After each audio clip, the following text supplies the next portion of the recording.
going? We have to go south. Are you going to go to this door? I can't see it because I'm lagged out and the whole blue faces are in front of it,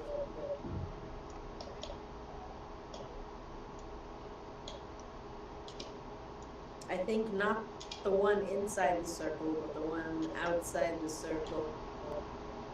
The one outside the circle. So there is a passage going north out of here, and there's a couple of double doors to the north. And then there is a passage going to the east. There are two passages that go to the east. And then there's the door to the west. The southernmost one that goes to the east looks like it has a door to the south towards the bishop. You want to go investigate that? I could just move everybody en masse. So you come down here.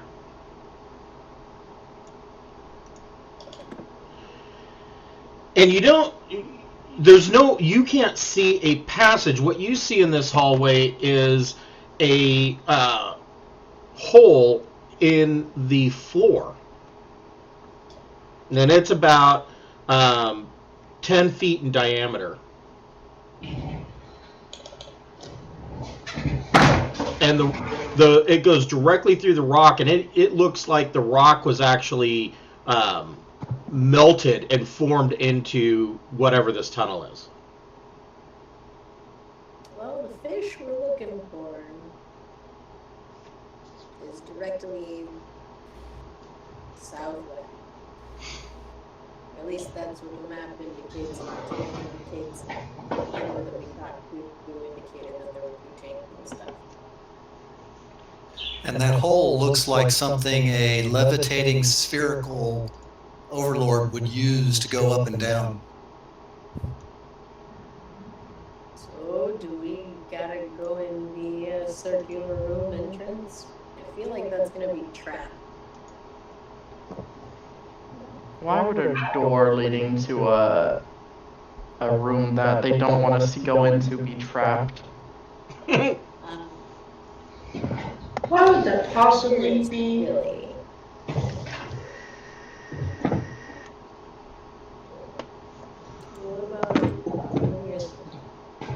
If you're so worried about it, I can send a skeleton in front. There you go.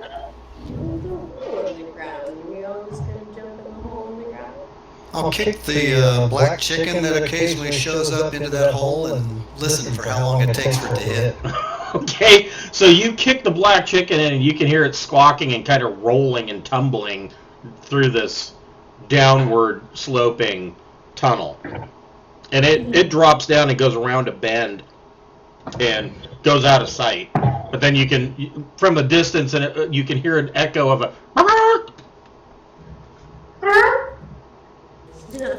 Well, that was subtle.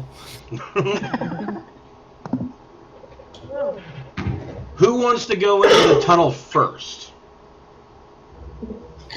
I'll take the chance. Aaron will get out a rope and ask one of our beefier guys to keep me from dropping precipitously and go down the hole. Well, it's not a you don't really need a rope. It's not that steep. It is a gentle incline.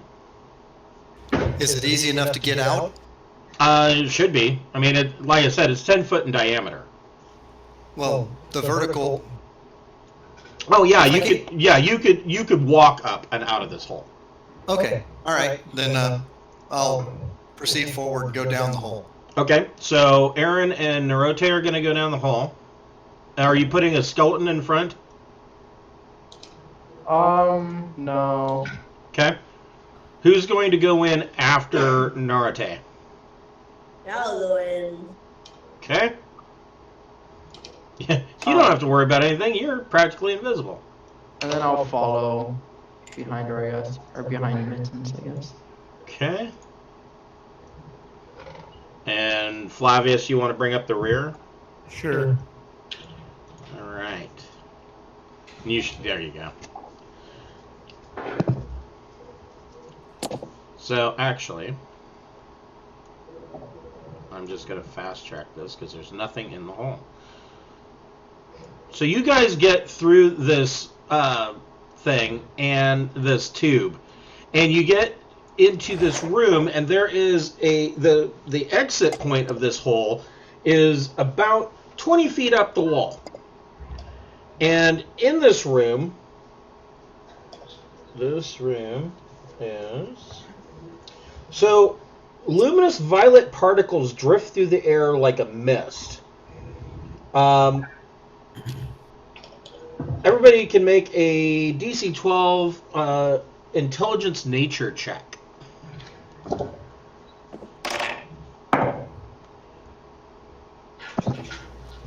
Aaron failed. Got an 18. All right. Nope. Got a 9. 19. All right.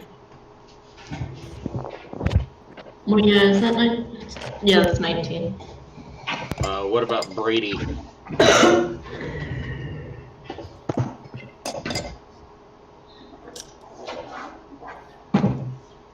I can't hear Brady. Colby's like, yeah, oh well. That's because his stealth is over 30. Right. So you said that the entrance is 20 feet off the ground? Yes, it is 20 feet up the wall and towards the ceiling. There's this just hole melted into the rock. Okay. So do we have to lower ourselves down or something? yeah. You guys lower yourselves down carefully with a rope, and Thrick and Narate, you are aware that the luminescent purple particles that are floating in the air are actually a substance called frizess, and it is underdark spores are floating through the air in here. In the middle of the room is a 20-foot diameter fishbowl. It's filled with water. It also contains a small coral reef, a miniature shipwreck, and a sunken treasure chest. There's a smaller fishbowl that's 3 feet in diameter that rests on a pedestal next to the larger bowl. There's a dwarf that is cleaning out the larger bowl, and he's wearing a skull cap adorned with eye stalks that look kind of like the Xanathar's beholder eye stalks. He hasn't noticed you. There's a 10-foot diameter silver mirror is embedded in the western wall. You see that there are letters engraved into its frame. The eastern tunnel, this is the eastern, or excuse me, wrong tunnel. Where am I at? Oh, no, it's the right one. It's just that they printed it wrong. The eastern tunnel, no, it's right, is 20 feet above the ground. And that's where you guys just came out. Silly question. Which way is north? Towards the top of the screen. That's north. So, let me find a dwarf. I have something for this. Here's a dwarf.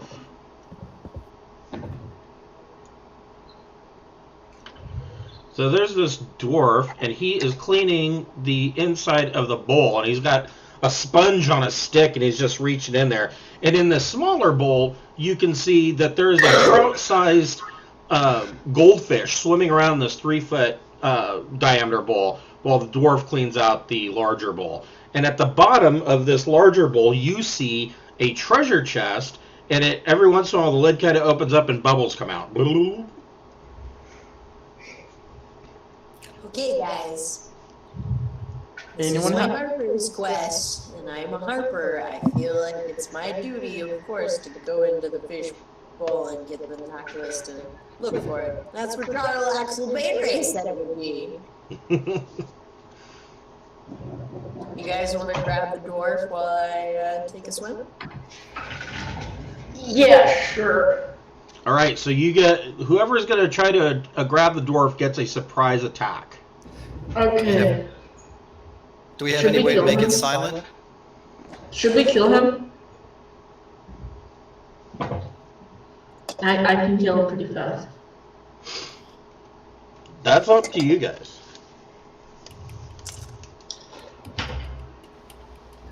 If anybody can cast silence, now's a good time to do it right on the door. I have a spell bomb for that. Wait. You could throw your spell bomb. It's blind. Never mind. Wait. No, I have sleep. Sleep has to work on a certain number of hit dice or something.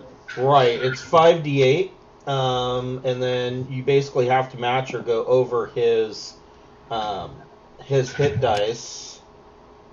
Did they lie to me? I think they lied to me. Let me find him here.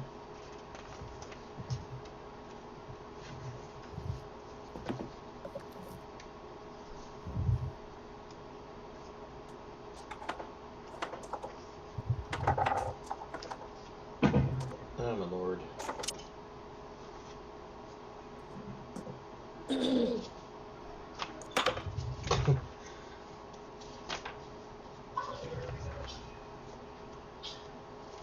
I don't know what they were thinking when they made the appendix in this book. I think one of them had a stroke while they were laying it out. There it is. Scroll of sleep. Yeah, does it say... It should say that it's 5d8, but I bet it probably says something like make a saving throw or something like that. I can't read it. I crinkled it up too many times. Yeah, it's 5d8 and match or exceed their hit dice.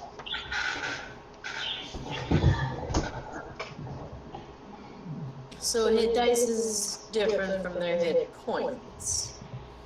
Not necessarily. You know what? I think they're lying to me. He's not in here, so I'm just going to roll for it. Or I'll just use a dwarf. How about that? Because I know where that is. Well, we need to...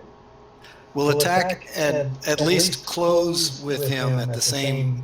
right behind the... coordinated with the sleep bomb, because it's 50-50 whether that works.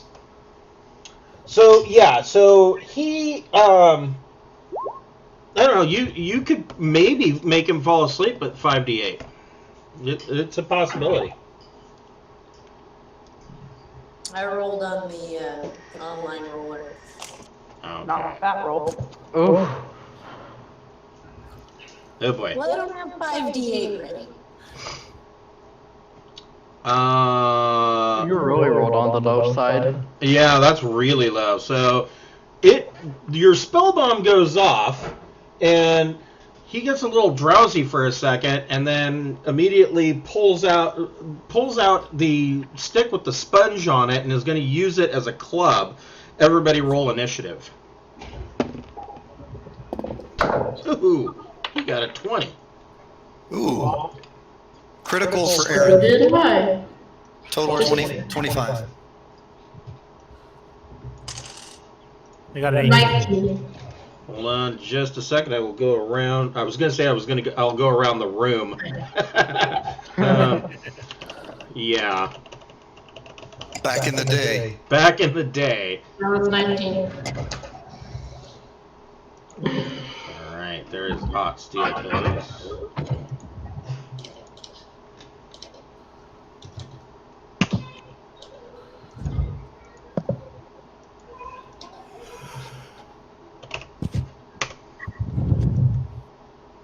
All right.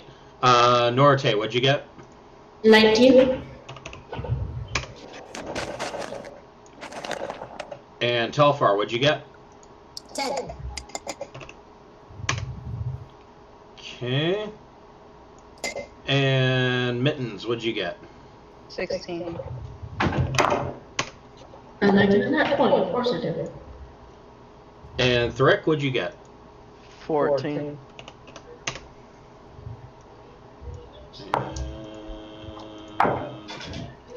Turn. And Flavius, what'd you get? 18. 18. Okay.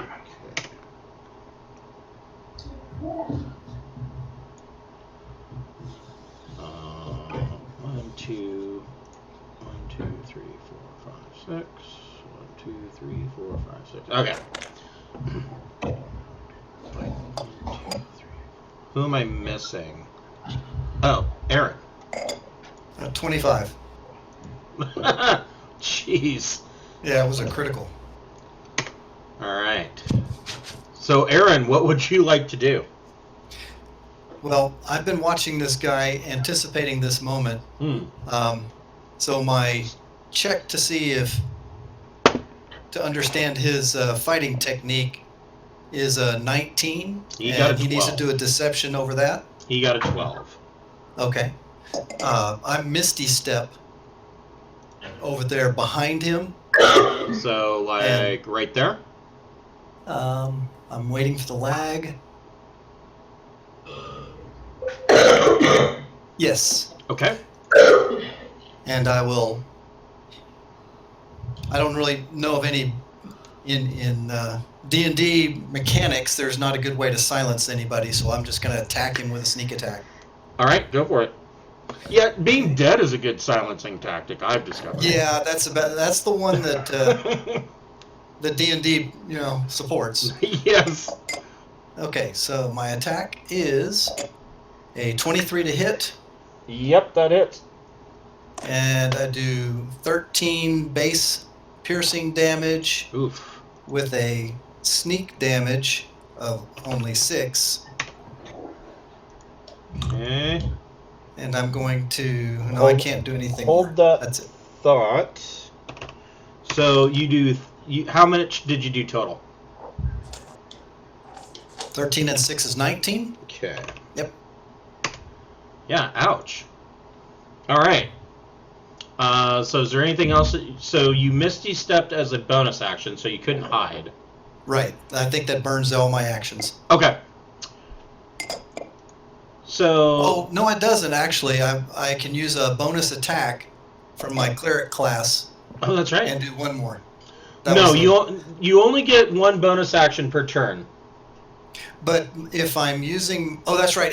That particular thing is a bonus. It's not a fighter. You're right. Right. Is it multi-attack or a bonus attack? It's not a multi-attack. It's a bonus attack. So I have to do it next time.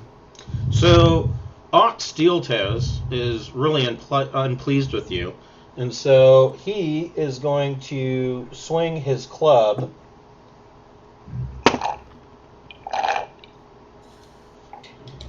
And I'm pretty sure he misses with a 12.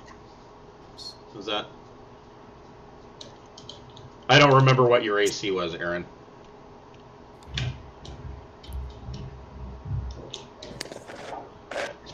Well, anyways, I'm sure that it misses.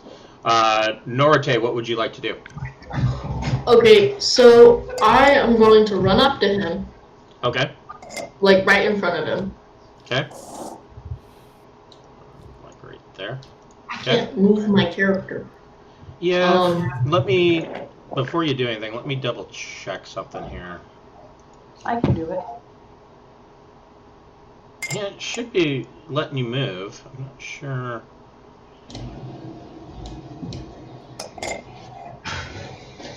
Let me reload.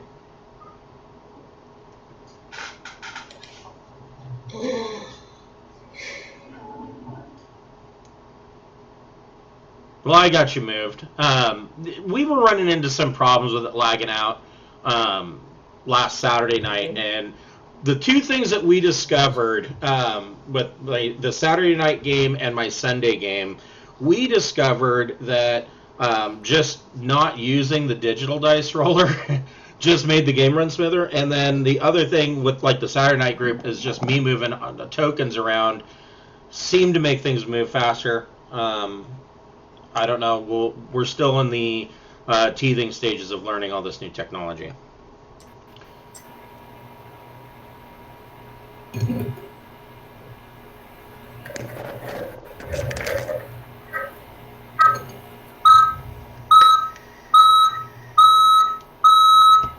Ow!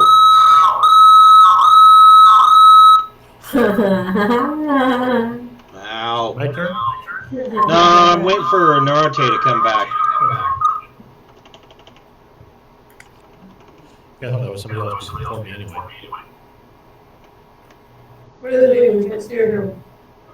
For some reason on the turn order, I'm only getting 3 people. See, we had that happen too, and you're all there. As soon as this fight is over, I will go ahead and delete the entire turn order, and we'll start a new one. I can hear you in Willie's room, but I guess you guys can't see your hand. There we go. All right, so Narte, you're going to make your attack? Yes, I'm going to attempt to inflict wounds as a 4th level spell. Okay. And 23, right? Yeah, 23 hits.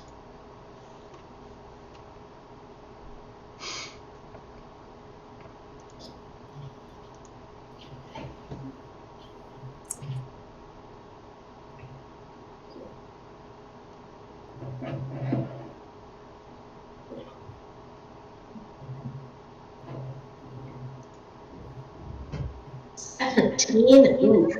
You did 17? Yeah. Wow. So he's way dead. You bring your hammer down, and you bring the hammer down. I didn't hit him with my hand with it. Oh, Inflict wounds. inflict. Yeah, that's even worse. So you grab him. You just reach out and grab this guy, and everybody can see his skin just kind of get sucked from the inside, and he just desiccates right in front of everybody and dies. Oh my god, what happened to him? Barbarian hate magic. He died. Yeah, the cleric just kind of Make shrugs. it implode. All right, so Make it implode. I am going to, before we get started elsewhere again, I'm going to delete everybody from the turn order and re-add everybody. Can you all see that Aaron just got added to the turn order? Yes. Yeah. Okay. My turn order still only has 2 people.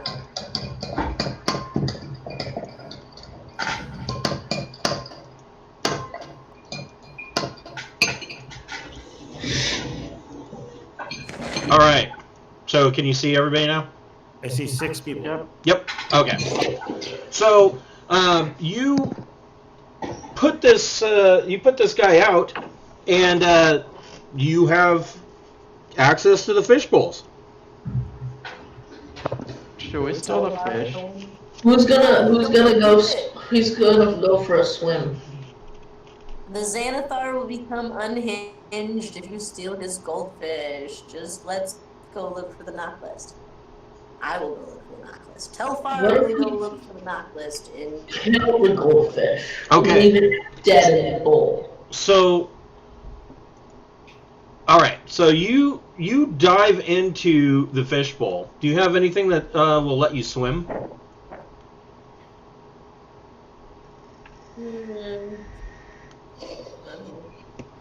If not, I'm just going to go ahead and have you make a athletics check. You want me to look for it with my swim speed? Well, I mean, you could, but I would never push my quest on you. I don't really care. The power of management is delegating. Right?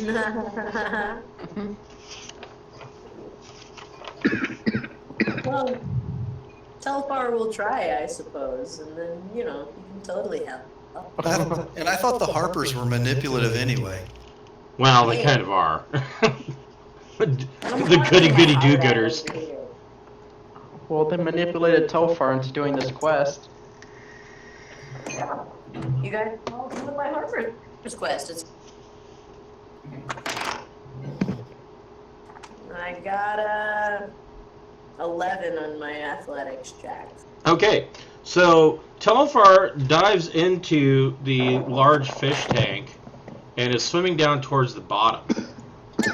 And she swims down to the bottom, and you get to the chest, and you kind of have to time it just right. But you see that when the chest lid opens, it's timed, so it opens and the bubbles come out to aerate the water.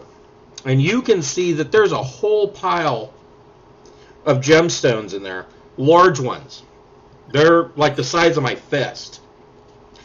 And Yeah. What about the list? you can see that sticking out of this pile of multicolored gems is a scroll case that has been sealed on both ends with wax. That's my guy. Aaron Well- is readying a grappling hook on a rope just to throw down there in case we need to get something Oh, out of there quickly. and pause there for just a moment. Before I forget, Telfar, your blessing for the day Woo! is a blessing of protection. You get a +1 bonus to armor class. That's an addition to my dragon blade thing that lasts for 9 days, right? Correct. Blessing of protection. What does that do? It gives you a +1 to AC. Nice. Meanwhile, while you guys are looking through this tank and she swims in, and you guys are looking through the glass of this tank, and you all start to feel really weird. Everybody make a DC 12 Constitution saving throw, except for Telfar. Aaron made it by 1. That'll do.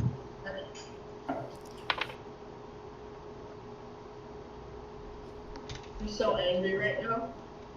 I rolled 11. Ooh, 14. Okay. What about 22. what about Brady? Doing math in my head. Oh. Was it over 12? Yeah. If you get to 12, you can stop counting. Yes. Okay. So, sounds like the only one that failed was Narate.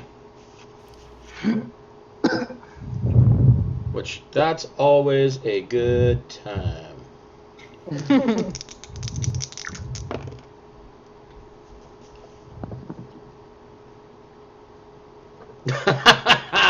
So, Narate is breathing in these underdark spores, and he is inhaling the Fazres and gains a short-term madness, and he starts babbling incoherently and is incapable of normal speech or spellcasting for 10 minutes. Oh no. And he just won't shut up. He's just blah, blah, blah, blah, speaking in tongues. Sure glad I can't hear that.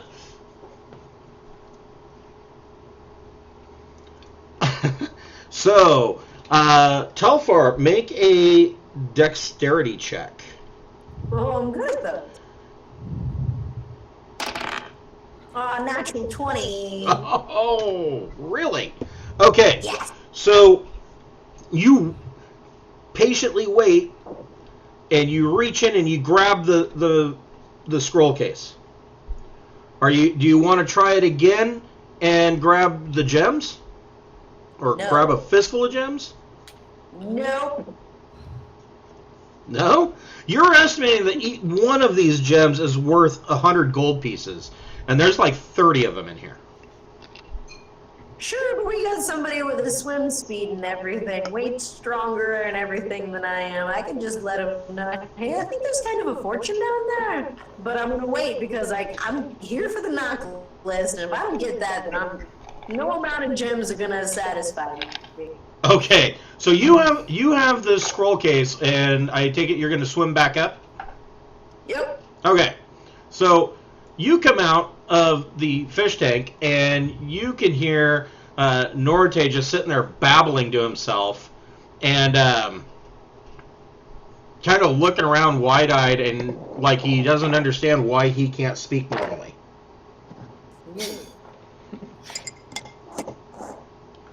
This concerns Aaron, so he's going to cast Bless, and he's going to select Narute, Telfar, and himself. Okay, so you have, what, a +2 now? That just gives another D4 to saving throws or attack rolls. There you go. So, yeah, Narate is blessed, but he's still babbling and incapable of casting any spells.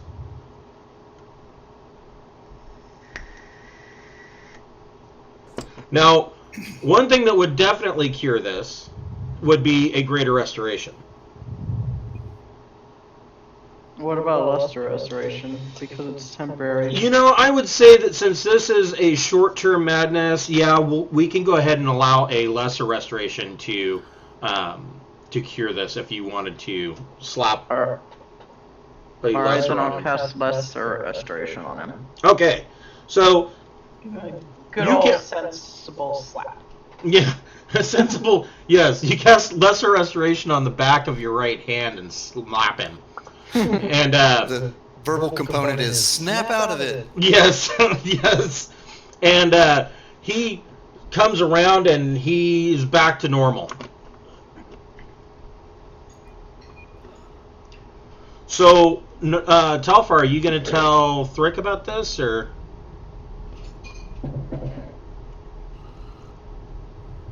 Yeah, I will definitely announce loudly to everyone in the room. Man, there sure was a bunch of shinies in that treasure chest. Alright. And then I want to open the scroll case and find my knock list. Okay. So Thrick, she tells you that there's about 30 gems in the bottom of this chest, and that they're worth like 100 gold each. I don't care. You're not gonna jump into the tank? No, I don't really care for money. Oh, that's true. What about for me? You can jump in yourself. Why don't we just break the bowl? Well, see, that would require being a bit smarty, and also that would be way more obvious. We should not only not break the bowl, we should probably put the fish back in the big bowl and dispose of the cleaner's body. I Fold him second up that and stick him motion. in the treasure chest. So, Telfar, you kind of look around the room. Make a investigation check. You got it. Why don't we put the cleaner's body in the bowl? 6. Typical gladiator. Hey, let's just stick him in the bowl. Let's call it. We'll make it seem 10 is like my looking through a investigation. fisheye lens. Oh, here's this warped, bloated body sitting on the bottom of this goldfish bowl. So what'd you get? 10. So you see through this purple haze, Jimi Hendrix in the back of the room. No, you see this mirror, and when you look at the mirror, you are not seeing a reflection coming back at you. You are seeing a street and the outside of a storefront. And the words written around the edge of this mirror, it says, Old Zoblob Shop. Super premium. I like it. Does it appear that is there a chance that this is a portal? It is not a portal, but it is a scrying mirror. And you can look at this mirror and you can tell that what you are seeing, this mirror is looking through the large central eye of the stuffed beholder hanging at the top of the Old Zoblob Shop. And it is looking out at the city street in the dock ward. Pretty sweet.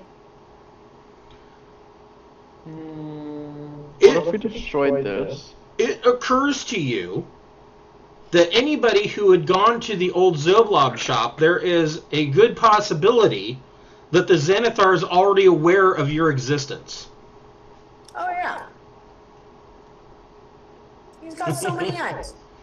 Yeah, he's got eyes everywhere, man. All the eyes. Only eyes. Will it become a portal if I put? My, what beautiful eyes you have. And this is the mirror. Right there. So What So what do you guys want to do?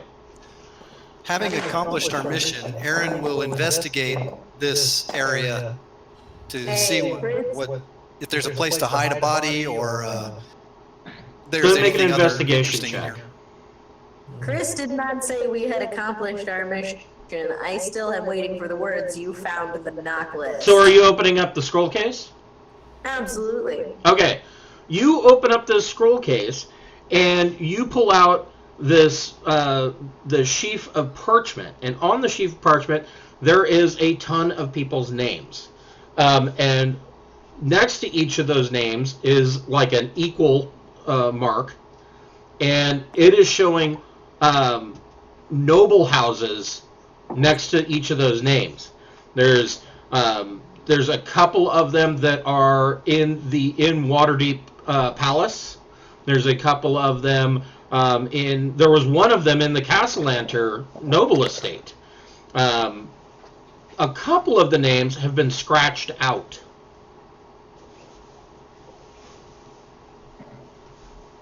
Is there any way I could make a sleight of hand check to appear to burn the list, but not?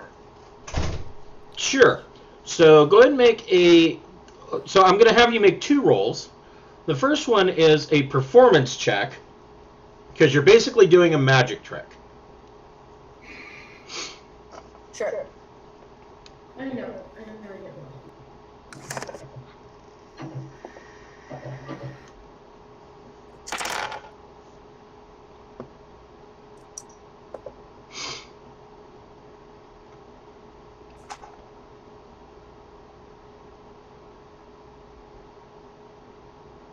17 for performance. So yeah, she lights her flint and tinder, or her flint and steel, and you see this list catch fire. Now go ahead and make a sleight of hand check.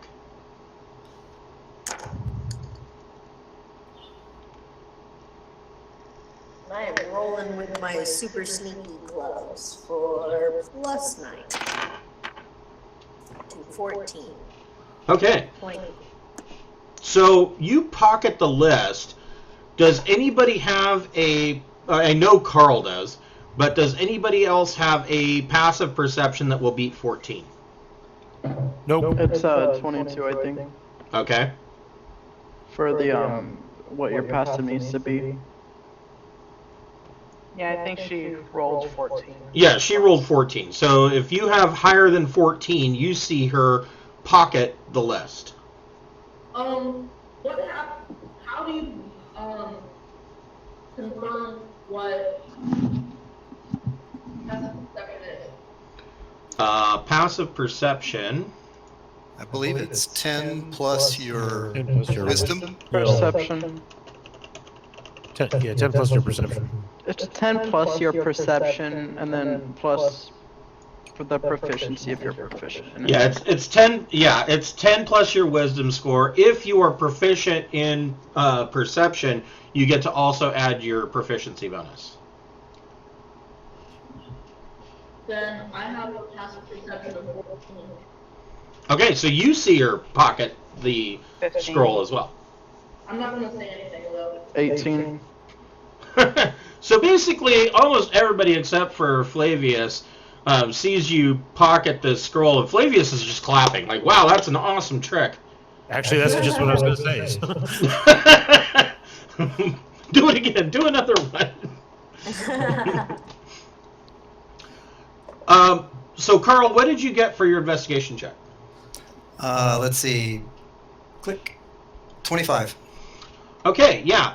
So you find down to the south, there's this like pillar in the middle of this room, and down to the south, you find a very bizarre setup. So there is like a there's a bed that's kind of held in place, floating over the floor by 4 heavy chains. And you can see that there's a mirror on the wall, like way up the wall, like 10 feet up. And then over on the other side, there's a desk that's actually bolted to the wall, and there's a number of writing implements that are literally floating in air around the desk. So this is the Xanathar's. Clearly, you determined that this is the Xanathar's bedroom. And you find that there's a spot around the backside of this pillar that you could hide this body, and nobody's going to notice it if they come in from the two entrances. Done. All right. So you hide the body right there. What do you guys want to do from here?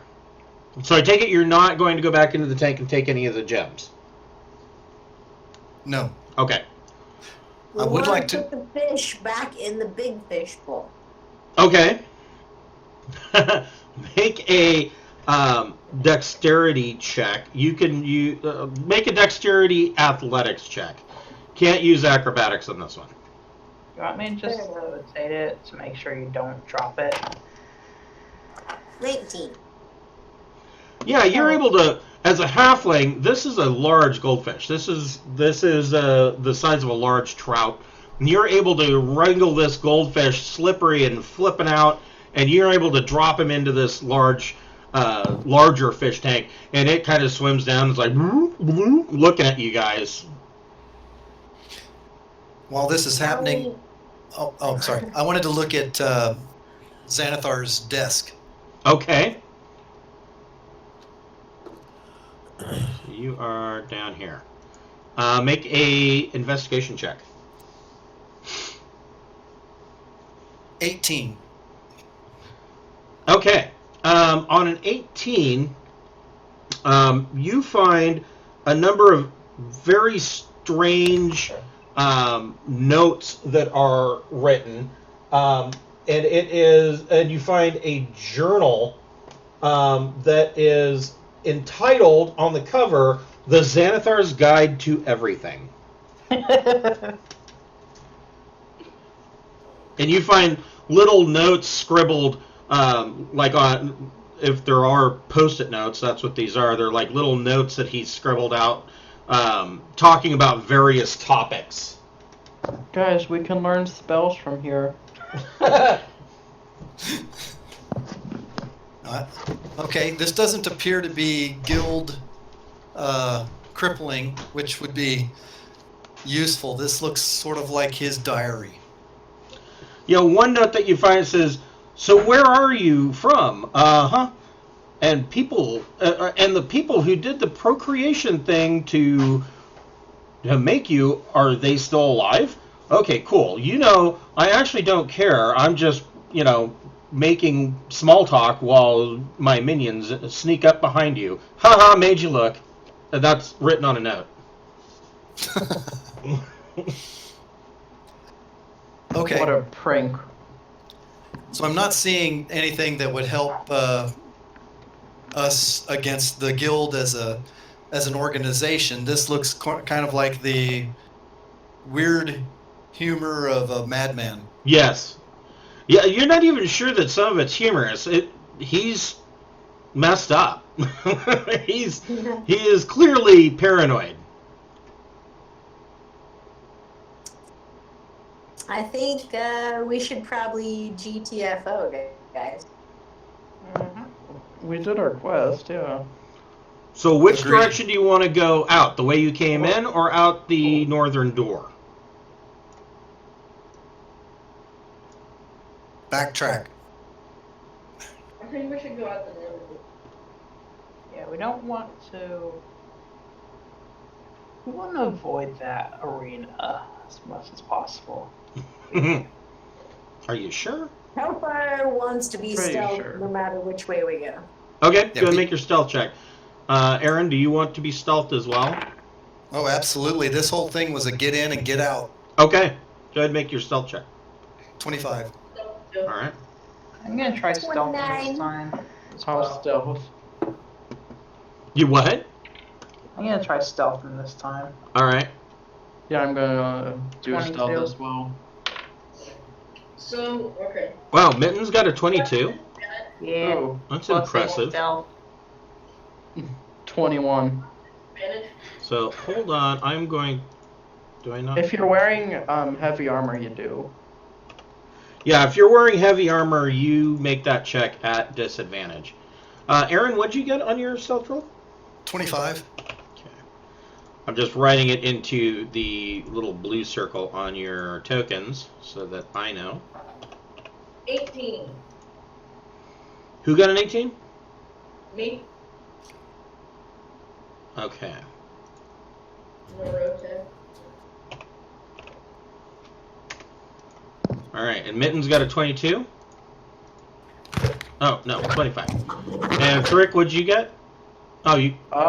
21. Okay, so I'm just going to change one of your blue It was squares. on mine too. I just pressed the wrong button. And is Flavius going to try to stealth, or are you just trudging through? I'm sorry, I was out of the room for a minute. What happened? So they're all making their stealth checks. Did you want to try to go stealth, or are you just going to four-wheel drive your way through? Let me look at this real quick. I don't think I'm very good at stealth. Sure, I'll try it. Sure, go ahead. 13. All right. There we go. All right, so basically what this means is that if you guys are traveling as a group, which is usually recommended, they only have to defeat the lowest stealth score. So right now it's a 13. So you guys are backtracking. And we are actually not in a single group. We have our Telfar up front to alert us of risks. Okay. Is anybody else going to go with Telfar? I'll volunteer. I'm the other stealthy guy. Okay. And then the rest of you are hanging back? Mittens is gone too? Yeah, but like a little bit behind. Okay. Yeah, I'll stay like between as well. Okay.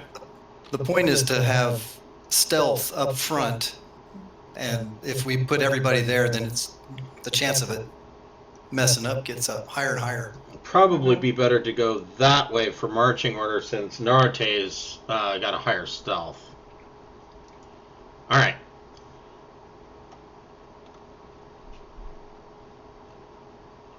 So you guys, the first group, you come out of this hole.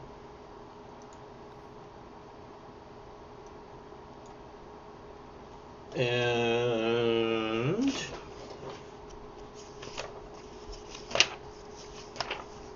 Once we're sure it's safe, we'll get everybody up, and then we'll proceed to send our scouts ahead and get out of here. Aaron, Mittens, and Telfar make a perception check.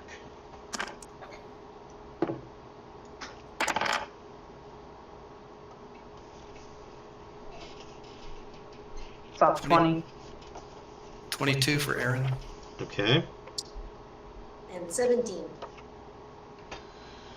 So the three of you see the two bugbears that you were tracking, and they come walking down, and they go through this gate right here over to the east. And they step through, and the gate shuts. And they are walking, in your estimation, they are walking like they are possibly charmed, is the only way to really describe their behavior. Right. Exactly.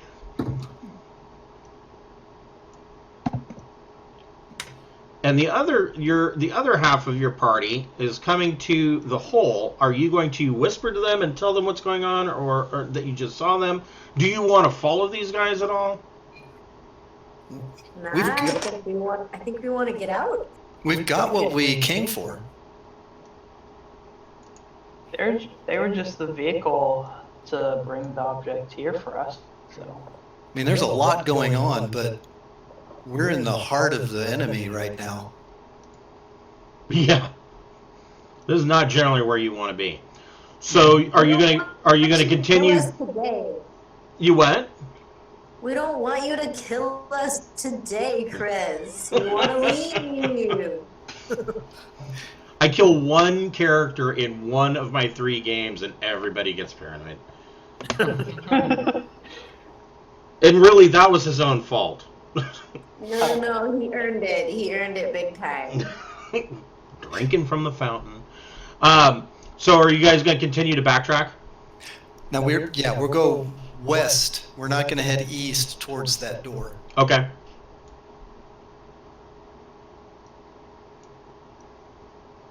And then do we want to go through the arena again, or do we want to try and go around? Let's try going around.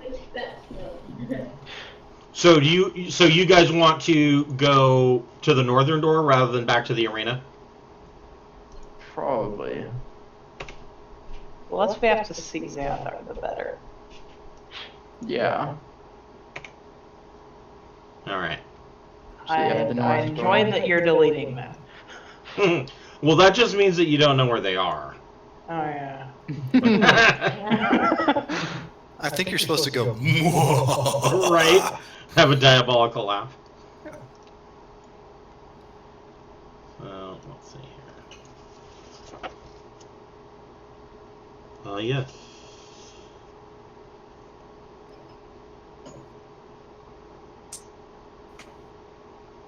Okay. So, you guys get up to these double doors here. And you guys are shortly behind them. And Telfar and I are listening at the door. Go ahead and make your investigation checks.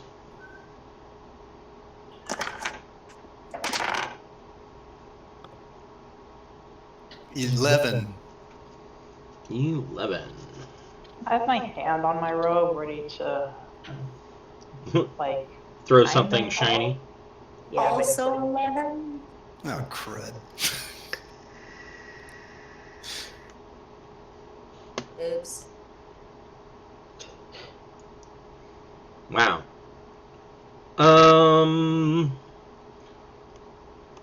So you guys don't hear anything on the other side of this door, but Aaron, you see that there is a secret door right here.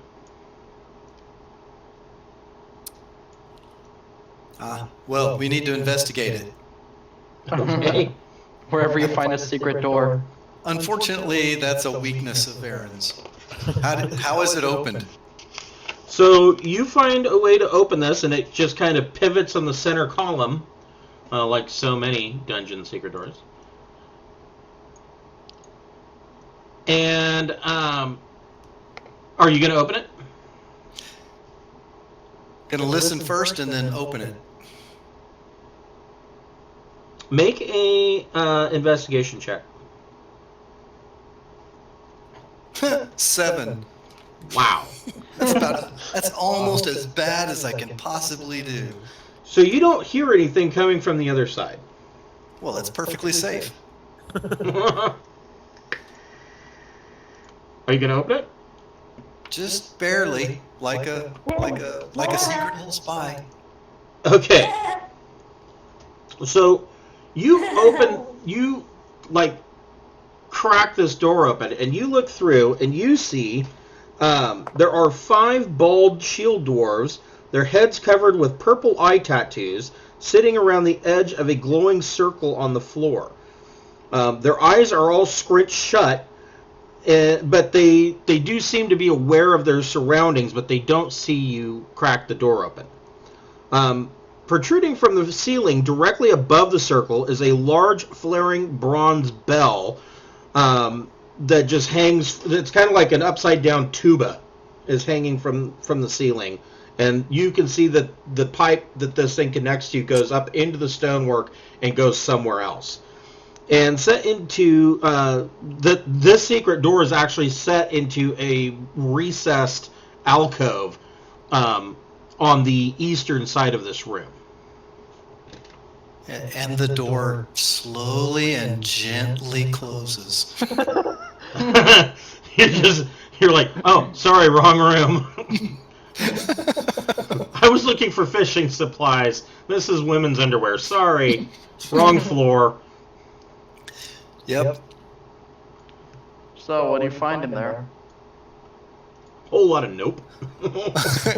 Yeah. 5 bald-headed dwarves sitting under some sort of giant brass thing looking at a glowing ball, and it's a bunch of nope. Okay. What are you going to do with those double doors? Telfar, I'm a little gun shy about opening doors. Would you mind taking this one? I got you, buddy. Your luck with doors hasn't been the best lately. Well, I'll try my hardest. So, Telfar, you crack open these double doors, and you look down this hall. Make a perception check. Yeah, you lag down on me. Make a what check? Make a perception check. No perception. I re-roll ones. Oh my gosh. Here we go. Natural 20. Wow, you're one direction or the other, aren't you? Okay, so you crack this door open, and you look out into this hall, and you see this long hall, and that you can see that there is, at the end of the hall on the northern side, there is a passage and a door that goes to the east. And there are actually 2 doors on the eastern wall, north of here. There's the first door, and then there is the second door.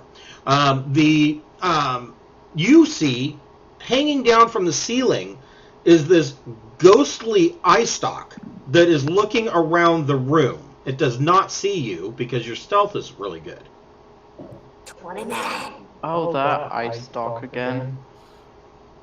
Yes. Yeah, it's the same one that was looking at us before.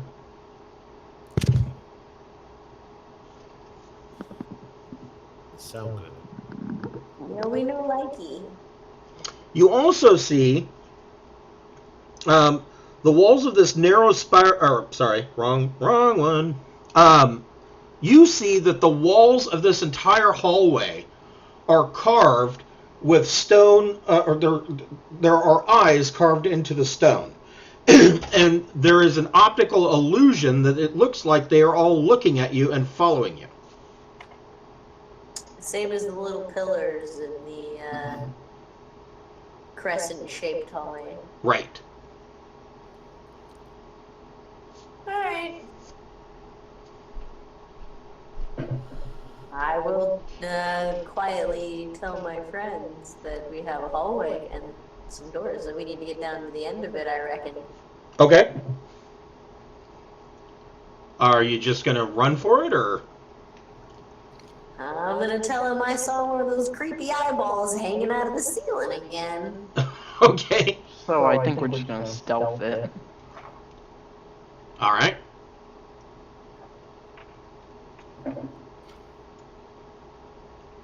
There's probably stuff ready to pop out of the shadows. I mean, it's probably pretty dangerous, but we got this, guys. We got this. Ah, yes.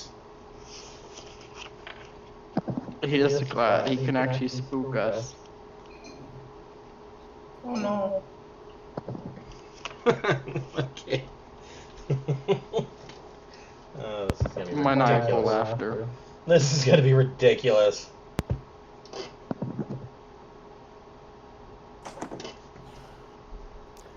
Now remember, guys, if we get into a pitched battle, stab things very quietly. No slurping. Guys, remember if we want to interrogate someone, just stab them non-lethally. Yes. Just a second. Tear their throats out non-lethally. Got it. Yes, as long as you say it's non-lethal, you can do anything. I poke a stiletto in his ear non-lethally. I use fireball non-lethally. I quietly cast fireball. I disintegrate them non-lethally. Just power kill, but non-lethal. Power word really sick. Power word, I think that. So yeah, since we've started doing the streams, I have now been reminded of why expensive office chairs are expensive. It's because they're worth it.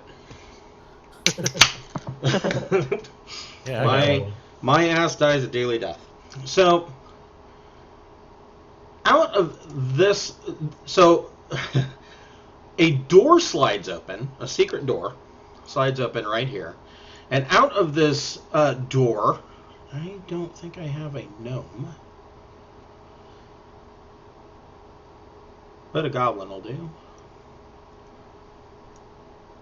So, coming out of this door, doing cartwheels, is a gnome, a Snurf Neblin, deep gnome, dressed up in purple, yellow, and bright orange clown clothing, with a jester's hat and bells on, and he's doing cartwheels out this door, and he comes to a stop and stares at you.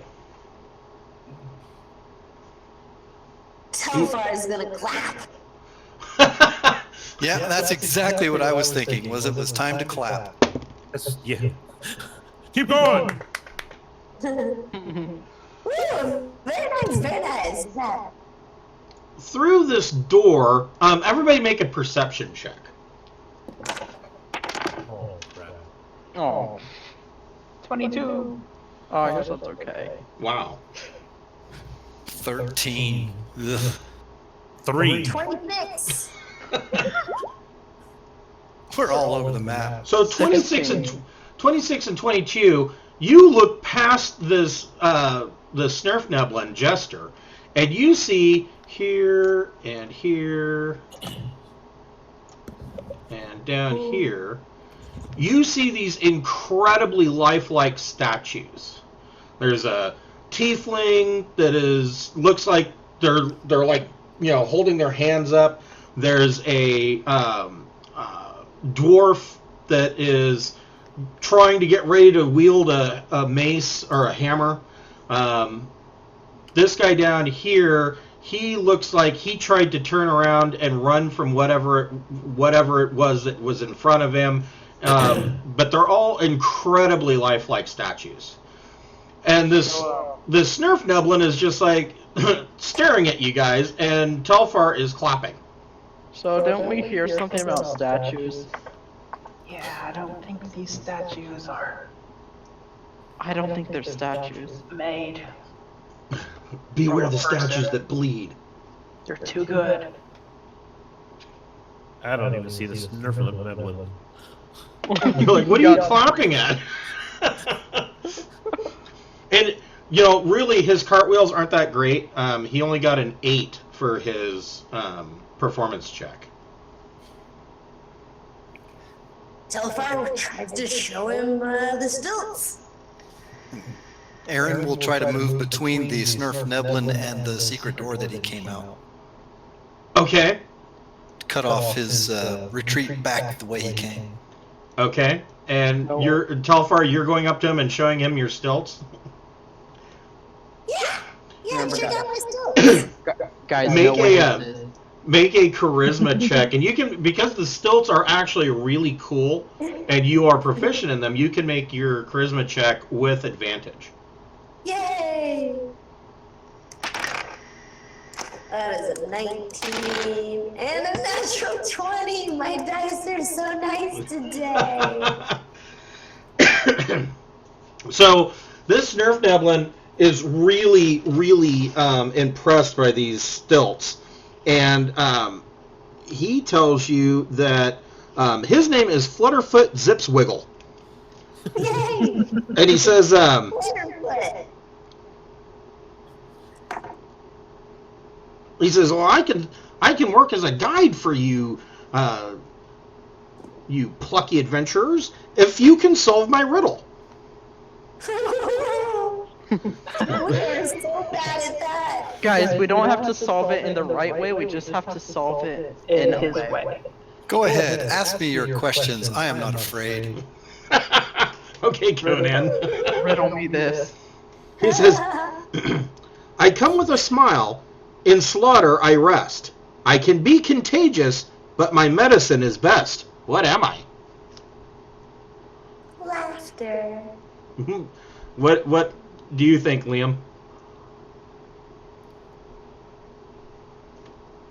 Nope, I can't hear Liam.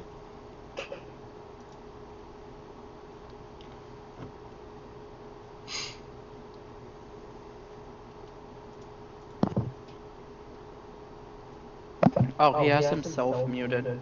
Oh.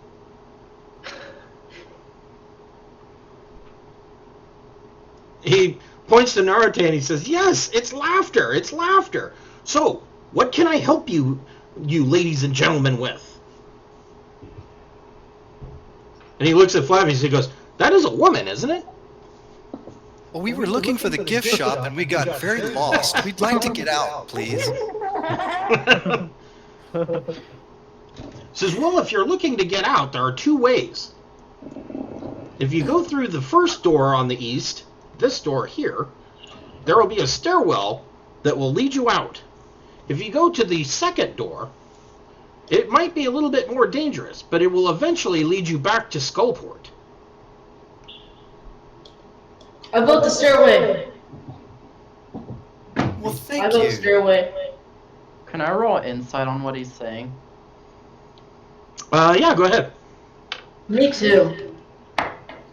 And that's good. 18. 26. Wow. Oh. So you both made it. You can tell that he is probably telling you the truth. On Narate's 26, you're able to do the mental math and cartography in your head, and you know that if you go through that door, it should lead back to the first hallway that you came in when you first entered the Xanathar Guild's lair. What about if we go through the stairwell? So through the stairwell,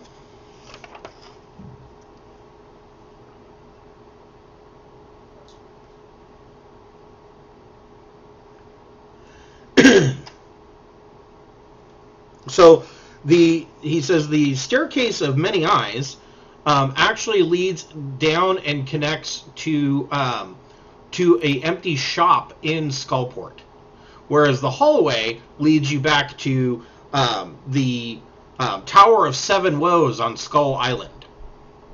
No, we want to go back out. Out to the empty shop. So Yeah, stairwell? let's go to the empty shop. Okay, so you would take the stairwell. Mm-hmm. I All right. want to invite Flutterfoot to come with us and perform in the Troll Skull Tavern sometime. He says, go ahead and make a persuasion check. I give you guidance on that. I cast guidance as well. Multiple gods are helping out. Excellent. What are the guidance checks? You roll 4? yourself.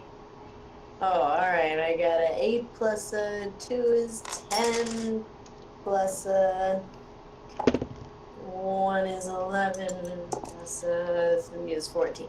Take my D4 too. So, Yay! What is it? 16. I give you extra 4 because of my guidance stuff. I took yours already. he says, well, I might just do that. And if I decide that I'm going to leave, I will see you in a few days.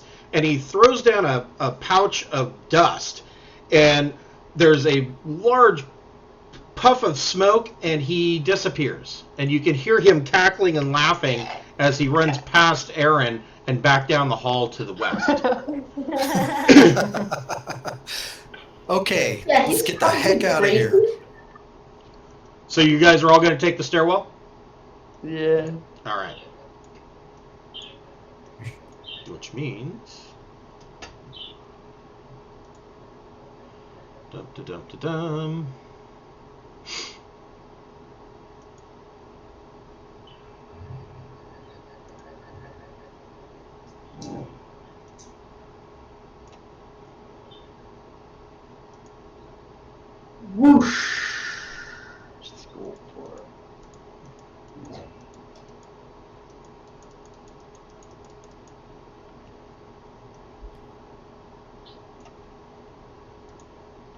Yeah, this is Skullport. Yep, this is the street level of Skullport. Well, that is enormous.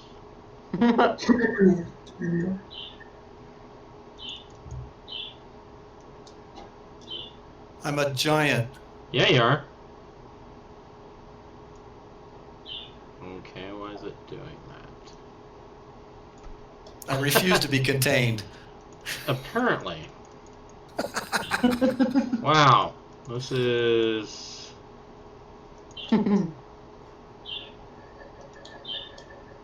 maybe that's why. Let me see.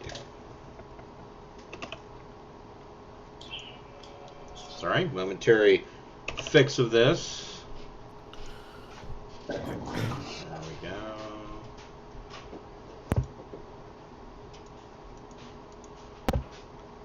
So everybody's little chat picture profile window thing is just all up in my way. How can I make them smaller?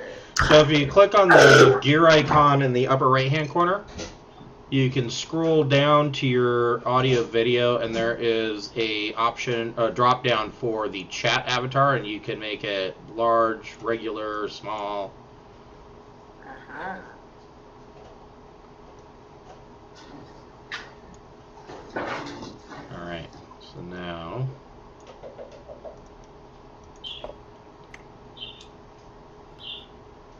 What's fun to do is that you can also drag the little avatars themselves. You can actually drag each other over each other, so you just have one big jumble of. A big jumble of Are we on the webcams. lower level or the middle level? Boy, isn't that fun. Actually, you're right. It should be.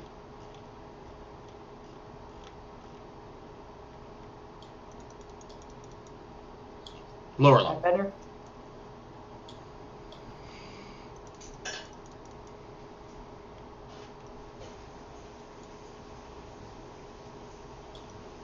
Perfect. Well, not perfect, but it is better.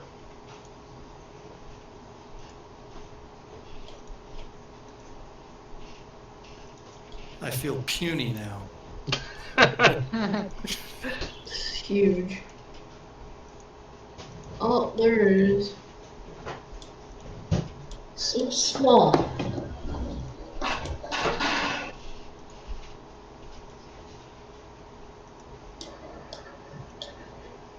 I've heard that there's a way that I can do this, and it just it automatically takes all of the existing characters over. I have not been able to find out how to do that. But there's a lot of things that they say you can do that I'm like, I don't know.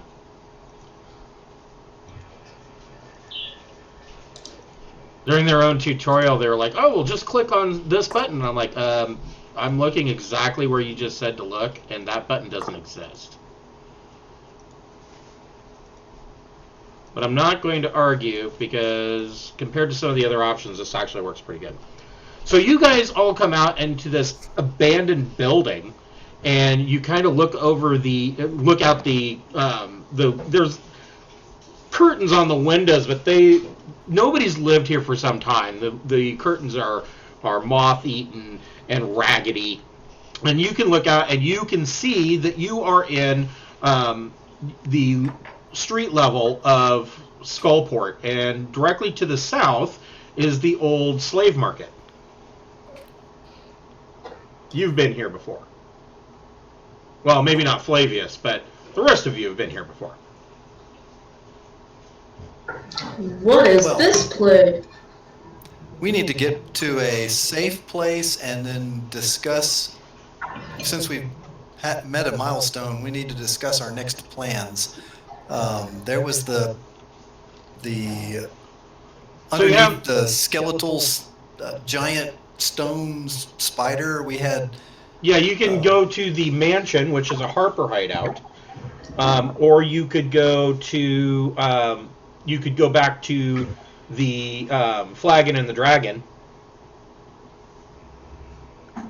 Where do you feel safe discussing plans? We should go kill some spiders. Definitely our friend's house underneath the spot. Agreed. Oh yeah, yeah. So do what now? We're going to the Harper mansion underneath the stone spider. Okay. And I should have thought about that before. For 1 second, we get to see where the Yes. stairwell drops Yeah, where it down. dumps you out, and yeah. So this mansion. Dalagar's fortress, right? Yes, Dalagar's fortress. Go see our friend Felrax. Yes, the dragonborn mage.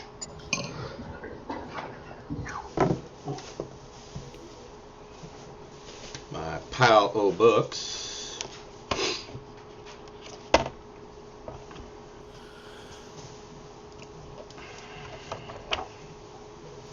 So this is Skullport. Is this like an underground city? Yeah, so this is Skullport is a pirate port that is located on the 3rd level of the Undermountain Dungeon, and it comes off of an underground river called the River Sargoth. And the River Sargoth goes through a series of falls and then comes out of some minor cracks and a waterfall coming out of the cliffs out into the Sword Coast.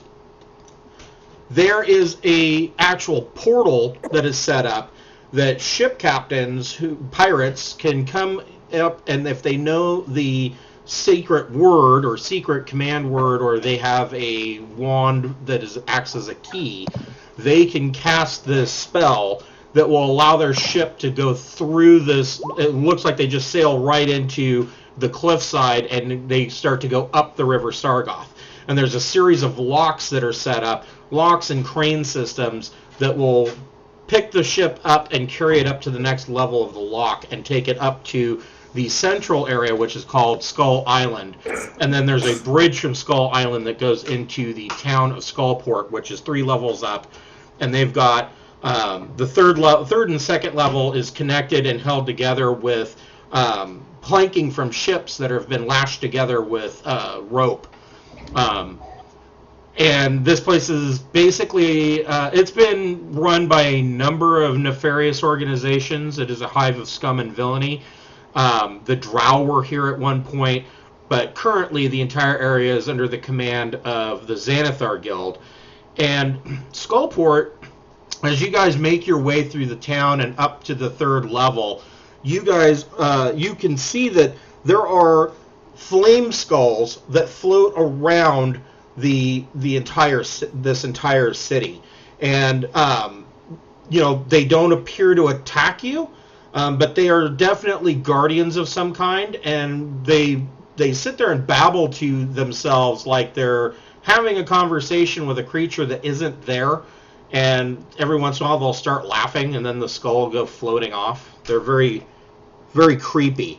Legend says that they were a series of Netherese mages that had undergone a transformation into becoming a flame skull, and have basically the flame skulls themselves feel like they are subletting the area to whoever else is living here at the time, and that it really belongs to them, but they're okay with people that want to live here.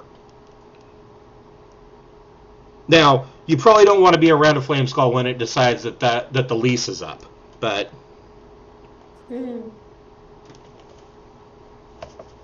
especially when they start shooting their fire rays from their eyes. No fun. Let's see here. Dalagar's Fortress.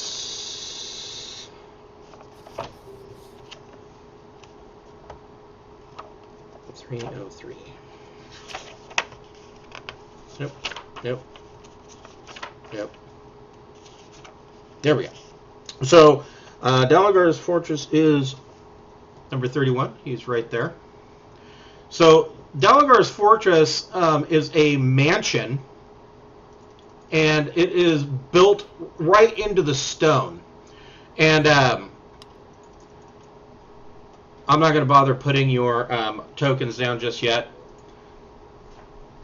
I'm not sure that anything will happen here. So you get to Delagar's fortress, and you pull the big brass or iron door knocker, and you knock on the Zirkwood door, and Felrax comes to the door and opens it and says, "Oh, yes, come inside, my friends, come inside. Did you find what you were looking for?" We did! That is good news. Although it was a little tricky in the doing. So he says that he says, well, while you were gone, we heard notice down here from the Harpers up in Waterdeep that 2 of the agents had been murdered. 2 what agents? 2 Harper agents. So whoever was operating this list, he's assuming that it was the Xanathar, but you don't know. Maybe it happened before the Xanathar got his eye stalks on it. You don't know. But somebody went on that list and killed 2 of the Harper agents up in Waterdeep. Well, you can be sure, friend, they won't be scratching any more names off the list. Because I burnt it. Before you burned it, I did catch a glimpse in it, and I didn't read it, but I noticed that there were some scratched out names. Do you, Telfar, remember it? Who are the 2 that died? Do they match up with the scratched out names? I'm certain they do. Okay. You're not giving up that list. Was it a magic spell you did earlier with the burnt paper? Burnt it all up. Too bad we can't check it out. Now, can we make a forgery and slip it back in there so that we get other people knocked off that we don't really want to? Yeah, right? So, Interesting proposition. You should have mentioned that before we left the fish tank. We could have put something else in the scroll case. Well, we didn't have an example to make a copy of. so Felrax, Start writing random names. go ahead and make, so Telfar, make a deception check.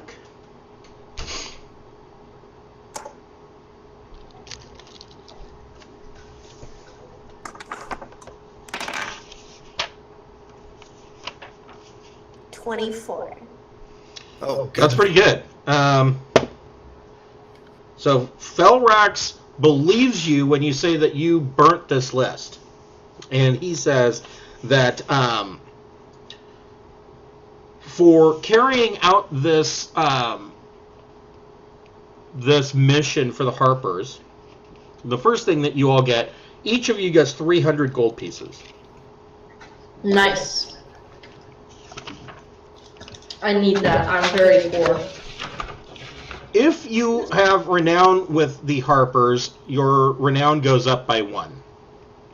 Hooray! No. If you do not have the renown with the Harpers, you can put down that you now have renown 1 with the Harpers. Did I get that 300 gold too? Because I wasn't with them, right? Yep. He's paying the entire party.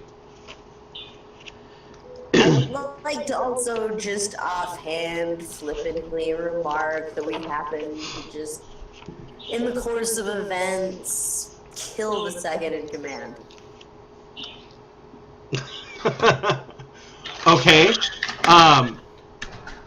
He says, "Oh, well, that will deal a hefty blow to the Xanathar Guild." He gives you each a bonus of 50 gold pieces for taking out Amerigo. Yay, 500 gold for me. Well, I'm going to have to find something to spend this money on. Good job. We'll just have to add a floor to the troll. He also has a box or a chest, and he produces a key and unlocks the chest, and he says that each of you is allowed to take 1 item from the chest. What are the items? Who's going to draw first? I can. Okay, go ahead and roll D100. Okay. I'll draw second. Okay.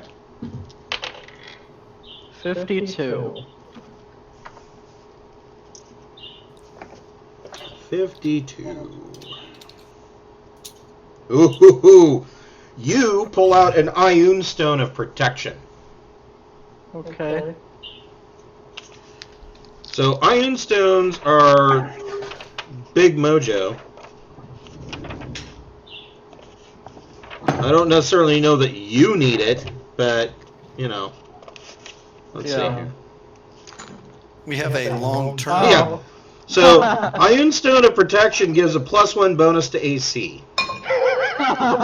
It is a dusty rose prism that when you attune to it, it will float up out of your hand and float around your head.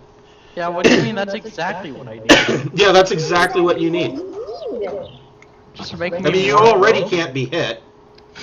Now they need a +7 to hit me. Or you could give it to somebody else. No. Liam, roll D100. I did, and I have 100. You got a 100. Wow. 2 10s. So 1 in 100 chance. All right, this is pretty freaking cool. I don't even know what these are. I have to actually look these up because I've never seen these. But they sound awesome.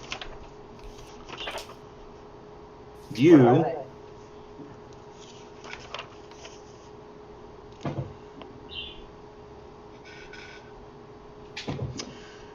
pull out a cloak called Wings of Flying.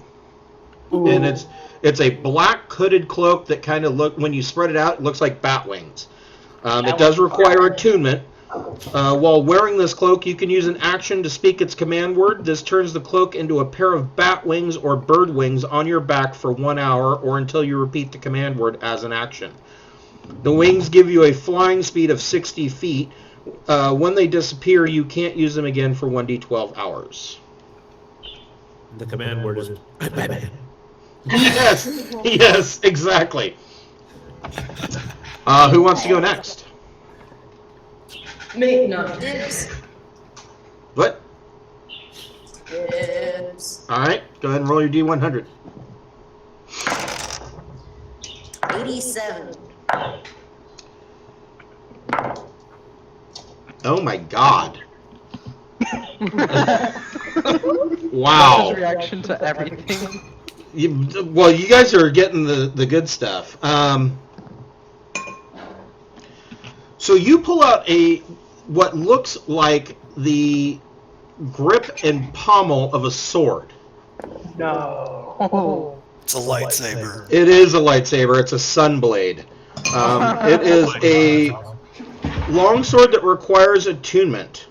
This item appears to be a longsword hilt. While grasping the hilt, you can use a bonus action to cause a blade of pure radiance to spring into existence or to make the blade disappear. While the blade exists, this magic longsword has the finesse property. If you are proficient with short swords or long swords, you are proficient with a sunblade. You gain a +2 bonus to attack and damage rolls made with this weapon, which deals radiant damage instead of slashing damage. When you hit an undead with it, that target takes an additional 1d8 radiant damage. The sword's luminous blade emits bright light in a 15-foot radius and dim light for an additional 15 feet. The light is sunlight. While the blade persists, you can use an action to expand or reduce its radius of bright and dim light by 5 feet each, to a maximum of 30 feet each or a minimum of 10 feet each. Well, I'm Batman, and she's Luke Skywalker. Now we need to run into some vampires. Right? Yeah. I want me some bat wings. You want to trade? Heck yeah. Okay. Now you're Batman, and I'm Luke Skywalker. See how easy that was? And Aaron Carl gets- Aquaman. Flying halfling with stilts. That's amazing. If Carl gets something good, you could trade him, Liam. Since he uses one-handed weapons often. That's Yes. true. Who would like to go next? I rolled a 94. All right. I don't think it matters if it's a high number or not. So you reach in and you pull out a wand of fear. Okay. Yay! Something to sell. The wand has 7 charges for the following properties. It regains 1d6 plus 1 expended charges daily at dawn. If you expend the wand's last charge... Sorry. If you expend the wand's last charge, you need to roll a d20. On a 1, the wand crumbles into ashes and is destroyed. While holding the wand, you can use an action to expend 1 charge and command another creature to flee or grovel, as with the command spell. Spell save DC is 15. While holding the wand, you can use an action to expend 2 charges, causing the wand's tip to emit a 60-foot cone of amber light. Each creature in the cone must succeed on a DC 15 Wisdom saving throw or become frightened of you for 1 minute. Nice. Yeah. Okay. That's actually all right. Yeah. We start getting ambushed by a ton of mooks. Right? Run away. Yeah, that's called crowd control. Right. Who would like to go next? We've got, let's see, Colby, Brady, and Alan. I'll go with the 60. Okay.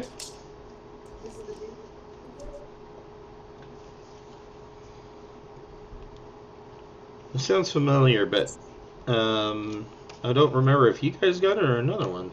So, I don't know. You might have 2 of these now. You pull out a Mace of Terror. Yay. Mace of Terror. If I remember right, that's pretty good. Yeah. Time for the sorcerer to bash some skulls. I mean, you could trade him for the wand. I remember right, kind of like almost like Saruman's. Yeah, basically it is. It looks like Saruman's mace. It requires attunement. It has 3 charges. While holding it, you can use an action to expend 1 charge to release a wave of terror. Each creature of your choice in a 30-foot radius extending from you must succeed on a DC 15 Wisdom saving throw or become frightened of you for 1 minute. Yeah. What's with the fear-based items? I don't know. You guys are just rolling. It's just random. The bat wings, you're really bad. Colby, what did you roll? Oh, I already got the item. Oh, you did. Oh, okay. I am going to protection. Alan. I rolled an 89. Ooh, you got a good one too. It wasn't what I would have handpicked for you, but it's really good. Let's see here. You reach in and pull out a Sword of Wounding. Sort of.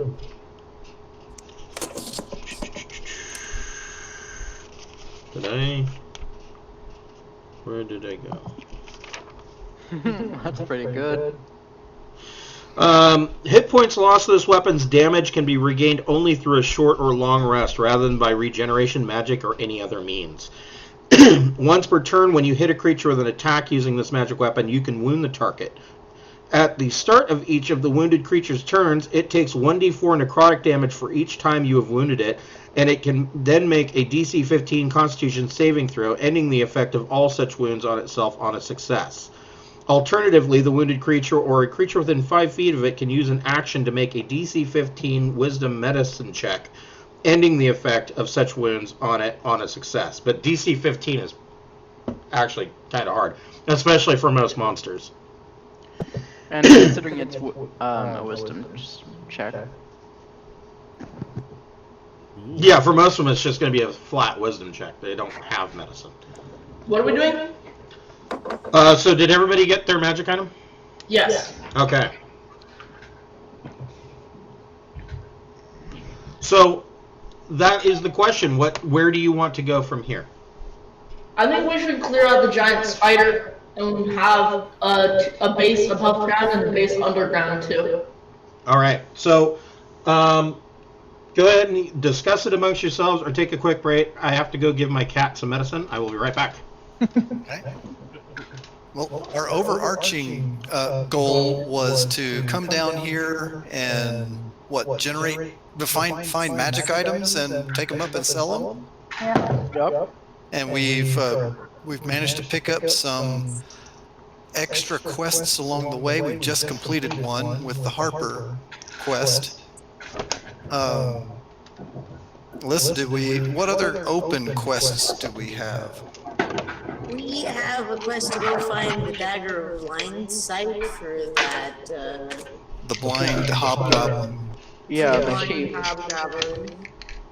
I think while we're in the area, it's a good idea to clear out the giant spider, but whatever you guys want to do. We also have, access to Tasselgrin the Witch, 50 gold teleports, right? Oh yeah. We were... So we could go to the spider mansion and see if there's any magical items. From what I was told a while back, that place had been thoroughly gutted, and it was just overrun with spiders. Right. Yeah. But if we could clear out the spiders, then If we wanna hide out, we can clear that out. I'm into that idea. And we had We should clear out the spiders. Webs. Webs are flammable. Can we just open up another tavern down here? That's actually that not a bad actually idea. was something that we've been kind of doing on the side with the Troll Skull Inn or whatever. What's the name of it? Troll Troll Manor. Skull Manor. We've been setting up trade and offering people things. We've got some relationships with people on the second and third floors, or Yes, I indeed. believe. And we do need to periodically go back to the surface. So finding a way to get back and forth from the surface without having to go through all these layers would be of benefit. Right now, I think the only way to do that is go to the teleporting place, The paying witch. the money. Yeah. Well, there's also the ship can go through the ships can go through that giant. Oh, right. That. Yeah. It leads to the outside. So ships actually help with transport of ale and things like that we're setting up to go back and forth to the Troll Skull Manor. And we set up that deal with Gaiad's Distillery to get Amberjack and Wormwiz and Goat's Head Lager or whatever. So maybe we can ask him to for us to accompany our shipment back up. Dump off a lot of the stuff that we're gathering here. I mean, it doesn't bother many people, but I'm walking around with 500 pounds of crap. It needs to get off of my back. You should sell the chicken. Yeah, I don't mind a little check-in with the old Liffin gang. Depending how long it takes for the ship to leave, we could probably search more for the dagger or whatever. Agreed. The dagger was going to level 4, I believe. Oh. So down a level from where we are. So yeah, we might as well just wait, I guess, if we're gonna go up. I mean, wait for the ship to be ready to go. Yeah, we can go and kill. If it's going to be a day or two before the ship goes, we can do anything like normal adventurers. We can go and clear out the stone spider. Yeah. Up top, we can do just typical adventurer stuff because I don't think there's anything. We're on vacation now. We did our thing. Yeah, we escaped from the giant evil beholder, apparently unscathed. Good job, everyone. Yeah. It was a bad plan, executed badly, and we still made away. And we escaped well. That's like your best plans, or bad plans executed poorly. Yeah. And I Not left. only was it a bad plan, it was executed poorly as well. I left that annoying chicken Peck up there at the top of the stairs, so maybe I won't see him. Just hear a knocking at the door. Oh, shit. Hey, Chris, is You Yeah. that, damn cursed chicken. is that sort of wounding a great sort of wounding? It could be. Yeah, let's go ahead and make it a great sword of wounding. Yeah. I know you're I a like it. barbarian and you like those big two-handed weapons to go with your. Yeah. Probably going to go with your great weapon mastery. Yeah, I have that. So my image of the chest where we reached in and pulled this stuff out is more like Mary Poppins' bag. Yeah, kind of. Yeah.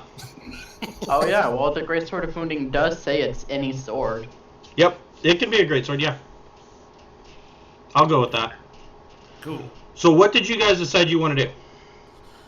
Well, we want to arrange to travel with our shipment of ales that we commissioned Uh huh. back up to the surface so we can check in with the Troll Skull Manor Okay. and also develop a way to get back and forth to this level without having to go through every single level. Right.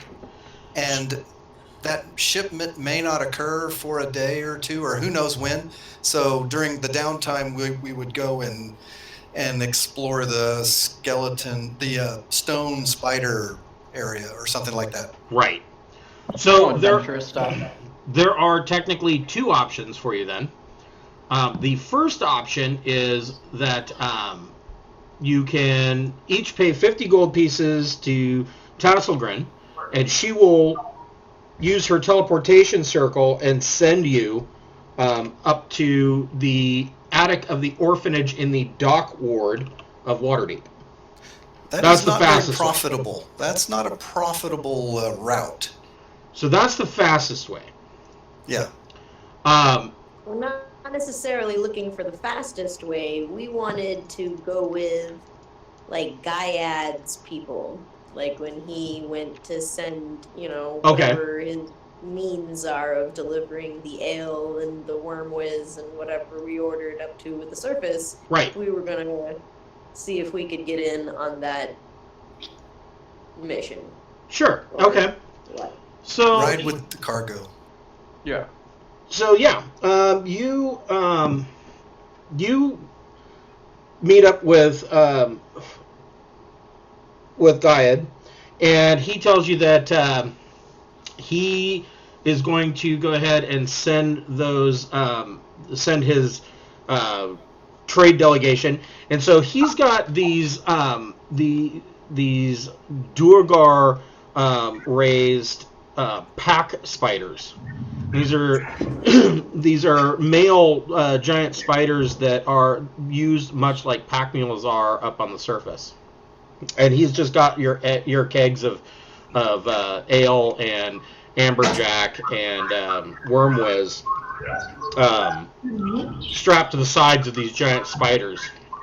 And there's a lot of feedback or Sorry, something.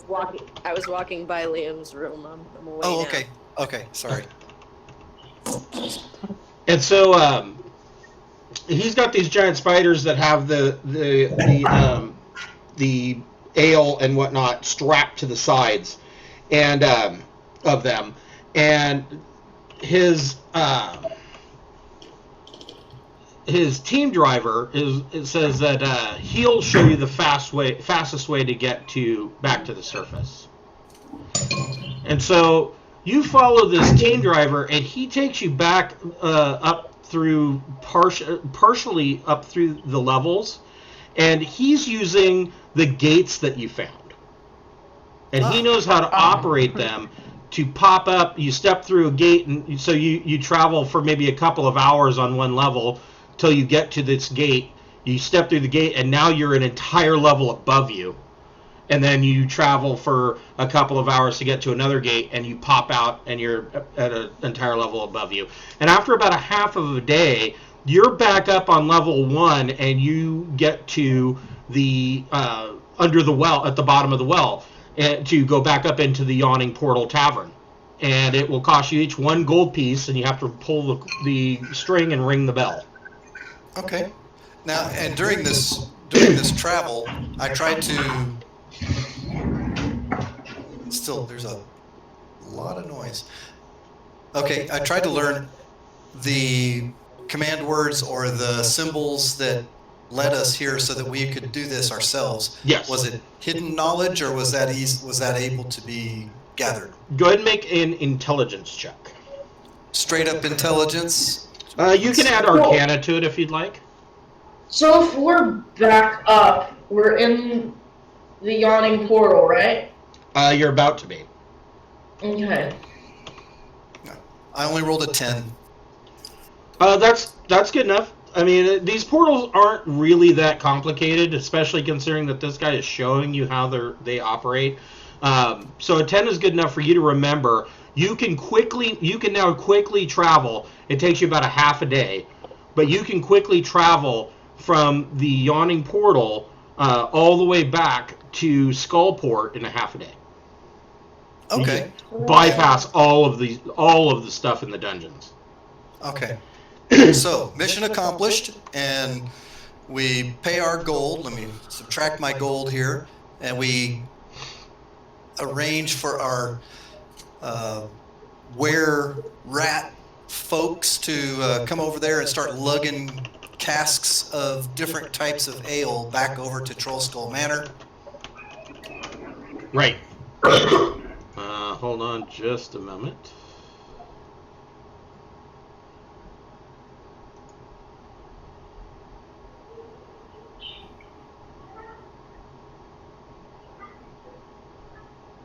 Yeah, that's pretty good. Okay, so, are people, like, surprised that we're still back up again? So, it costs each of you 1 gold piece to travel up. Mm-hmm. And, yeah, you guys come out out of the well into the Yawning Portal Tavern. Hold on just a moment here.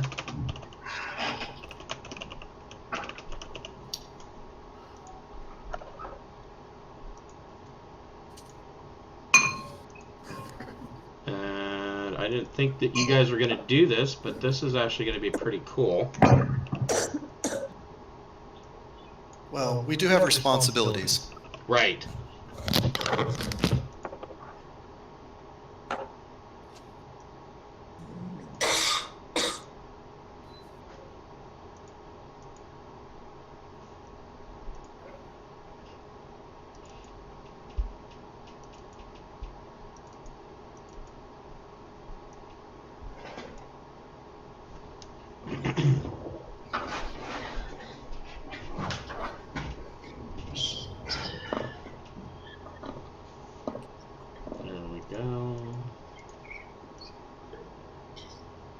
So this is kind of cool because this is the first time I think you guys have, since we first started, this is the first time you guys have seen the official map of Troll Skull.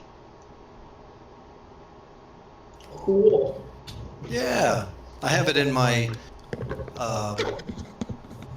character sheet since there were some pictures. Right. Let's see if it matches. I think it does. That's pretty nice. That's pretty sweet. Yeah, mine's not in color. I got the blueprints. Yeah. First floor, second floor, basement.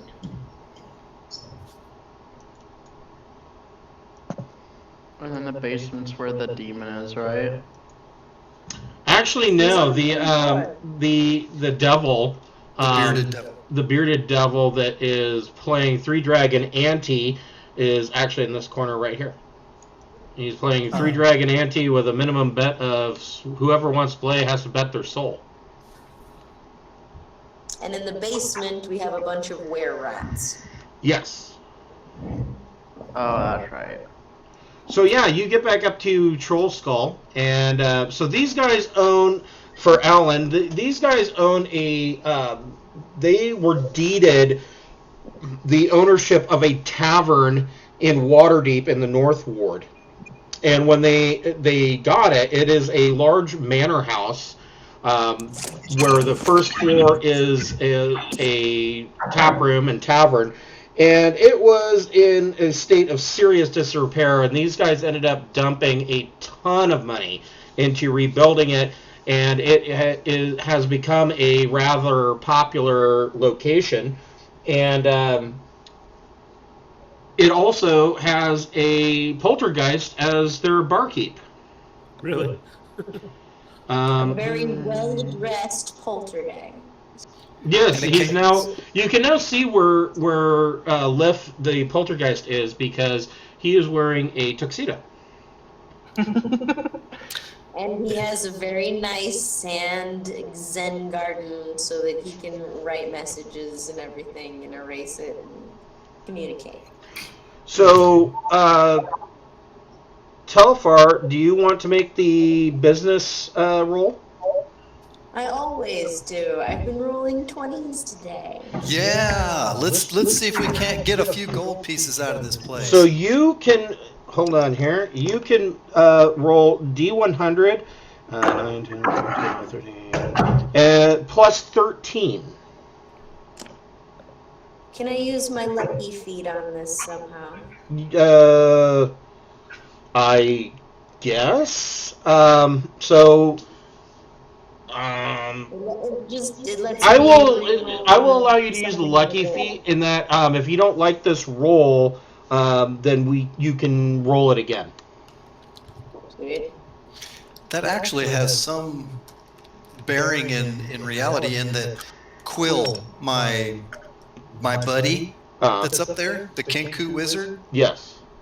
It is a divination, so he gets to roll 2d20 in portents and choose to use them in various cases. Nice.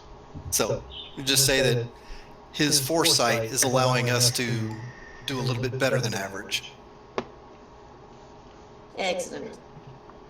So you said a D100 plus 14? Yes. That's 82 plus 14 is 96. Nice. Very nice. So, the business covers its own maintenance costs for the past 10 day, and it earns a profit. Each of the members that are owners get an additional 16 gold pieces. All right. Nice. That's pretty good profit. All right. Now, I think this is the first time it's actually pulled a profit. yeah. To be real honest. Now we had. Well, they pulled all the hype about us getting some new brews. Yeah, well, and we have goblins and hobgoblins and other weird things coming up from below saying, hey, everyone, which way to the Troll Skull Manor? I've got a free coupon. So with your new kegs of ale and your advertising down in Undermountain that you've done, write down that your next business roll will be at a plus 20. Ooh, nice. Loving it. Now, And you'll be able to make that in another 10 day. How much gold was that? 16 this time. Yep, 16 each. I'm gonna put a bath in the private bedroom Okay. because I'm very dirty. You're a dirty dwarf. Now I need to groom my beard. There you go. So, Quill, who's been managing the inn, or at least keeping an eye out on it for us while we're gone, his mission was to identify opportunities and competition, because I think we're going to need to grow. And so he's doing that thing which you don't really need to do anything about, but I'll check up with him. And So he's got prestidigitation, so I don't have to take a bath. he tells you that. So there was some. Yes. So also for Alan's benefit, so this was actually several months back of real time. So they've been playing this game since the end of last September. So Okay. there's been a lot of stuff that happened. So there was some unfortunate unpleasantness that happened, and one of the original players had decided they had a business rival, and so the business rival was quite rude and spreading bad rumors about their inn and trying to sabotage them. And so he had had enough, and he went down, and he was an evil wizard, and went into the opposing guy's tavern, told everybody in the tap room to get the hell out, and charmed the owner, and then told the owner to pour his liquor all around the bar and light the place on fire and sit down at a table and let it burn down around him. And that's what he did. So these guys weren't going to have any of that, and they turned him into the city watch. And he was tried, found guilty, and they were going to hang him. And before they could hang him, he decided to commit suicide. And so there is this property that is vacant. It was a really epic thing. If you want to, the family is selling this property. The only problem is there is a burned out building, basically burned down to the foundation. But this property is for sale. Okay. I'm taking Quill's recommendation that this is a good fit for our business, and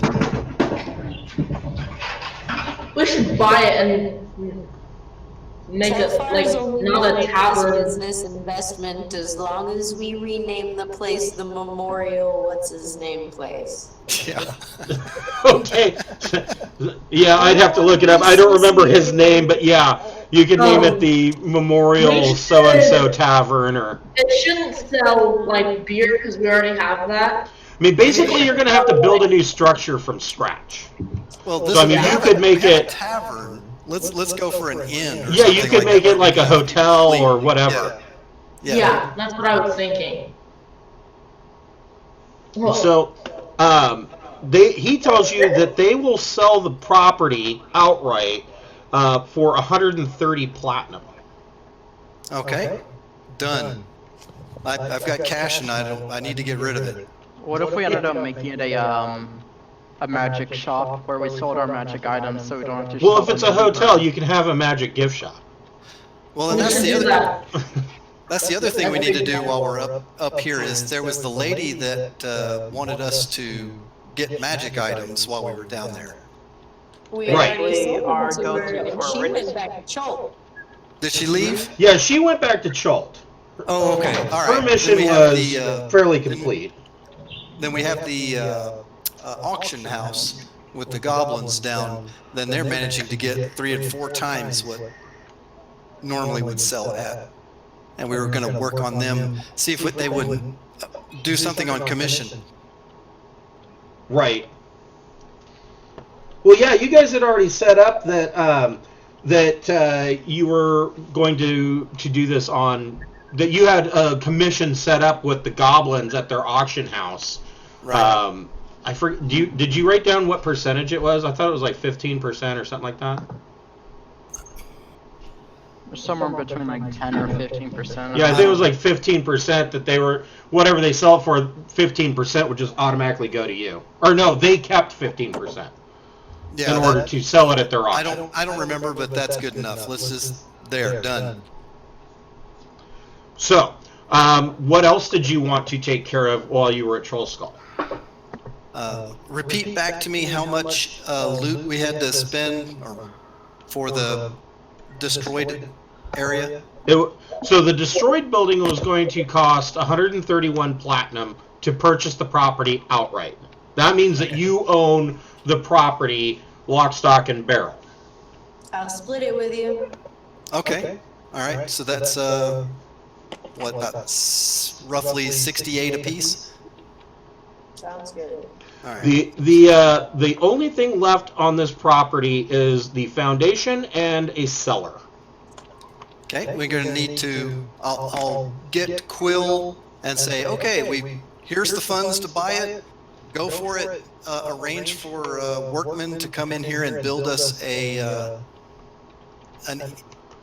inn where we can. So Quill tells you that because he's going to have to deal with probably between 6 and 10 guilds in Waterdeep in order to get a structure built here for you for a hotel. He tells you he's probably going to need at least another 100 gold in order to grease some palms of these different guilds in order to get things rolling. We have 250 gold in the Troll Skull Manor coffers. Okay. Do we want to make this? I'm fine with anything, but if we want to make this match, link it so that it's treated just the same as Troll Skull, that's fine. But okay. Since just Telfar and Aaron have done it so far, it would come out of our individual instead of mixing in the Troll Skull funds. Right. There's more owners of Troll Skull than us. I don't care. It's probably easier in game terms to just call it the same. Right. And be done with it. Yeah, just do one roll instead of 2. Or we could make a contract and you and I can just be the managers of that business. Okay. Done. Alright, so I'll subtract 50 since we don't want to cut out the, take it out of the Troll Skull funds. Fair enough. Alright. Okay. I have a wand of prestidigitation. I don't know how to pronounce it. Prestidigitation? Prestidigitation. Stupid word. That would probably, it says it can be used in higher level item crafting. Would it be able to also help craft the house or make it cheaper? Yes. Okay. Yeah. I have 3 charges. I could use all of them. Well, Quill has the mending property, so even if things are... He's been maintaining it, because he's got... Right, all but his sorts of neat little prestidigitation, he cantrips that allow him to can make maintain. it cheaper to do the building itself. So, by using prestidigitation, we'll say that he can get the guilds to build the hotel for 75 gold instead of 100. Nice. Would I be able to help with animate Pay for objects? it. I'm paying for it. Animate like a bunch of hammers and stuff. Yes, I will let you do that. If you use animate objects, you can get the cost down to 50 gold. Now, this was... I thought this was just the bribe money, the talking money, not the cost of construction. Well, it gets things started because he's going to have to, I mean, it's not going to cost, that much to grease the palms, but then once the palms are greased, they're going to say, okay, well, workmen are going to cost this much, and Sure. you're going to have to connect to the city sewer, and then you're going to have to get, you're going to have to hire the guild of roofers, and you're going to have to hire the guild of masons, and etc. But part of that is, of course, tools and hiring workers, so if you've got animated tools, yeah, you can bring that cost down to about 50 gold. Okay. All right. What would the entire cost be overall of completely building it and furnishing? No, not furnishing it. Just building it, connecting it into the sewer, and like giving it walls and stuff. That we'll find out in a 10-day. Okay. Yeah, I'm thinking it's going to be pretty expensive. Yeah. I'll give them 5 platinum. Okay. So that's another 50 gold. We don't need to dwell on this and stop the game unless everybody's having fun. But we've got this started. Yeah. What else did you want to do? We need to check in with the bearded devil and make sure that the souls that he's taking aren't causing us legal problems. So the bearded devil is absolutely elated. He tells you that it looks like, he says, I can't thank you guys enough for letting me set up shop here. It looks like I may be getting a promotion. Nice. Good for you, bud.